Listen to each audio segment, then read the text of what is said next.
وَمَا أَرْسَلْنَاكَ إِلَّا رَحْمَةً لِلْعَالَمِينَ. Di awal pembukaan saya ingin menitik beratkan dulu, kalau sudah terlalu banyak, miliaran jumlahnya, manusia sebelum kita yang sudah meninggal dunia. Pertanyaan sederhana, kemana mereka? Bagi orang-orang selain muslim, ya, terutama orang-orang ateis, mereka tidak yakin ada kehidupan setelah itu. Tapi bagi seorang muslim, dia sangat yakin rukun iman yang kelima, iman kepada hari kiamat, itu satu paket antara proses atau mulai dari proses kematian, kemudian masuk ke kuburan alam barzah, kemudian ya kebangkitan pada hari kiamat, kemudian adanya surga dan neraka. Ini satu paket. Dan terlalu banyak dalil yang menjelaskan masalah itu. Bagaimana Nabi SAW secara live, kalau Anda baca dalam sirah Nabawi atau sejarah Nabi, pada saat mengumpulkan jenazah syuhada Uhud, beliau mengatakan sesungguhnya saudara-saudara kalian ini sekarang sedang berbicara dengan Allah. Nah, Nabi SAW, utusan Allah menyampaikan masalah itu. Kalau mereka sekarang sedang berbicara dengan Allah, dan Allah mengatakan pada mereka, mintalah wahai hamba-hambaku. Minta sesuatu karena kalian sudah berjuang di jalanku gitu.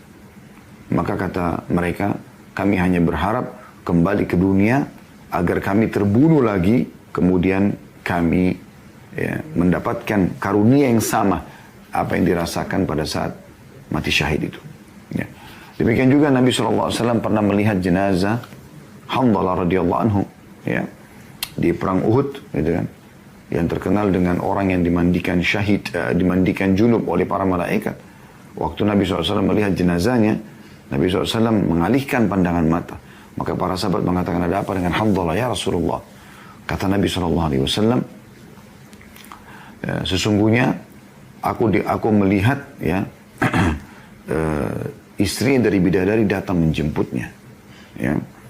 Demikian juga dengan kasus Hamzah radhiyallahu anhu, paman Nabi SAW, yang mungkin kalau kita lihat secara kasat mata, hidungnya terbelah, dimutilasi, dadanya dibelah, darah semuanya. Itu mungkin bagi kita ini orang sengsara. Tapi apa kata Nabi SAW? Hamzah adalah sayyidnya para syuhada, tuannya para syuhada. Dan aku diperlihatkan Hamzah sedang bersandar bertelekan di dipan-dipannya di surga. Ya. Artinya Nabi SAW sampaikan kalau ini di depan mata. Ya. Pada saat Nabi SAW sakit parah dan mau meninggal dunia, maka apa penyampaian beliau pada saat mendengar banyak sahabat yang menangis di masjid kan? Karena mereka merasa sedih, khawatir. Mereka takut Nabi SAW meninggal karena mereka merasa Nabi SAW selama ini memandu mereka, kekasih mereka. Mereka ada masalah apapun mengeluh kepada Nabi SAW.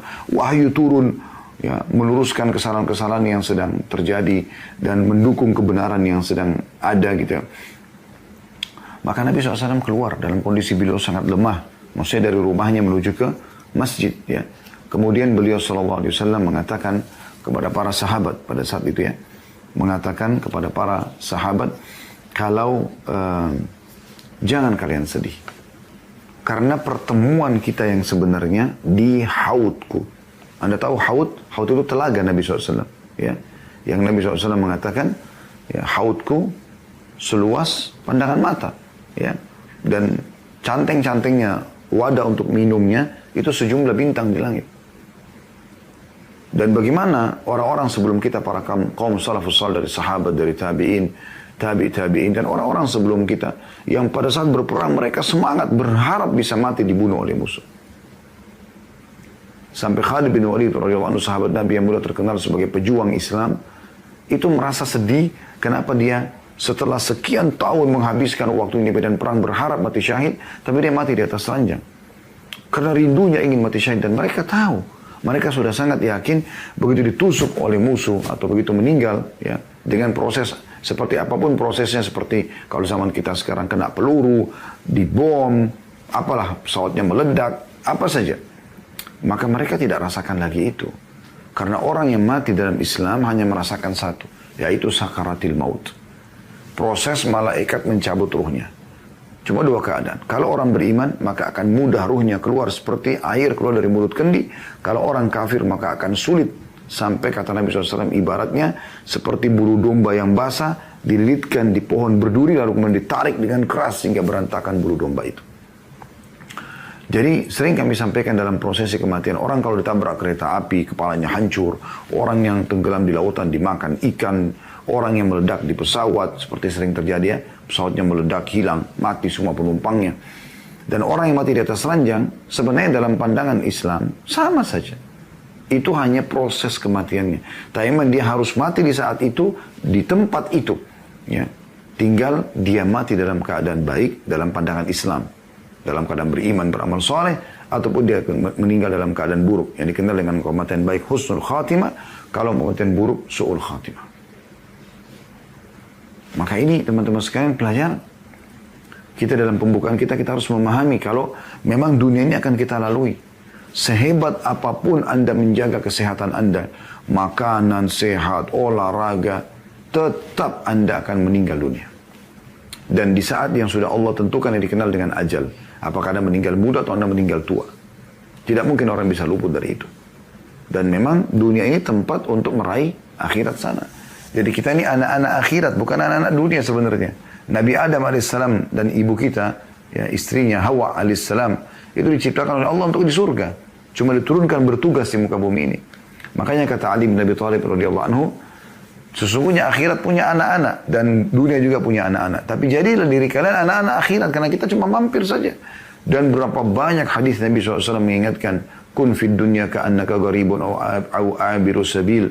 Jadikan dirimu di dunia ini seperti ya musafir, ya seperti orang asing atau orang musafir, lewat saja. Dan kata Nabi SAW, ada apa aku kejar-kejar dunia ini? Toh perumpamaan aku dengan dunia seperti orang yang sedang jalan lalu penat.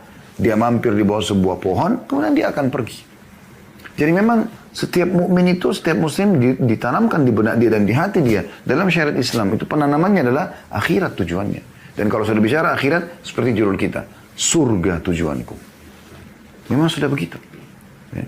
Kalau orang sudah menjadikan surga sebagai tujuannya, saudaraku seiman, maka yang terjadi semuanya kebaikan. Semuanya kebaikan. Semuanya ketentraman. Semuanya cukup. Ya. Misal contoh, kalau ada orang berpikir akhirat, pada saat dia disakiti oleh orang lain. Tidak bayar piutang dia tidak dibayar ya. Kemudian dia disakiti, digunjing, difitnah, segala macam hal yang menimpa dia. Mungkin ada orang ditimpa dengan kelaparan, kemiskinan, segala macam. Ya. Itu akan terobati kalau dia ingat akhir, dia ingat surga. Kenapa? Karena memang ini cuma dilewatin sebentar. Dan apapun yang menimpa dari dunia akan menjadi penyebab peninggian derajat dia di akhirat sana. Jadi tidak ada sesuatu yang menjadi beban buat dia pada saat dia mengingat akhirat atau dia mengingat surga. Walaupun sebenarnya surga mungkin belum terpaparkan panjang lebar kepada dia.